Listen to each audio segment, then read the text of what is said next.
We had some questions about immunotherapy, about targeted therapy, and you mentioned PD-L1, the protein previously. Do you want to talk a little bit about PD-L1, what it is, and how we attack it?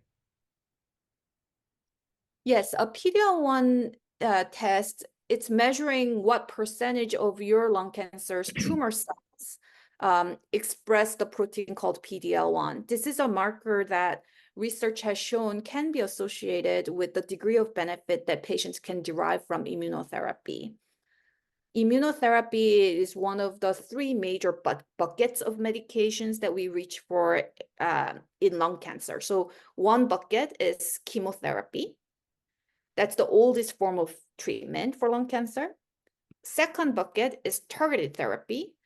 This is where medications are matched to specific gene abnormalities in the tumor, what we're referring to many times with precision medicine. And then the third bucket is immunotherapy. And immunotherapy is trying to unleash your body's immune response against cancer.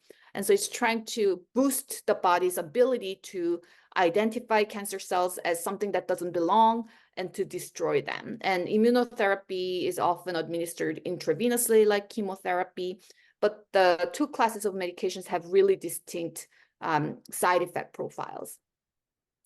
And so with PD-L1, what we know is that when lung cancers express a high level of PD-L1, and by that, the cutoff is 50% of tumor cells expressing PD-L1, or more than 50% of tumor cells expressing PD-L1.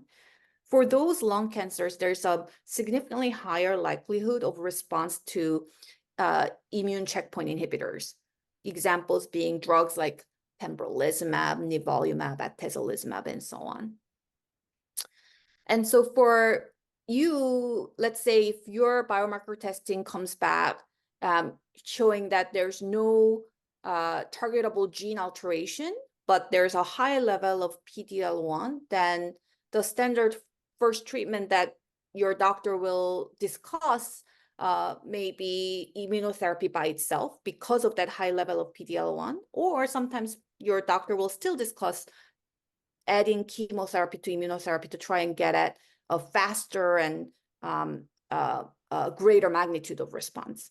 On the other hand, let's say that a patient's lung cancer has low level of PD-L1 expression or no PD-L1 expression.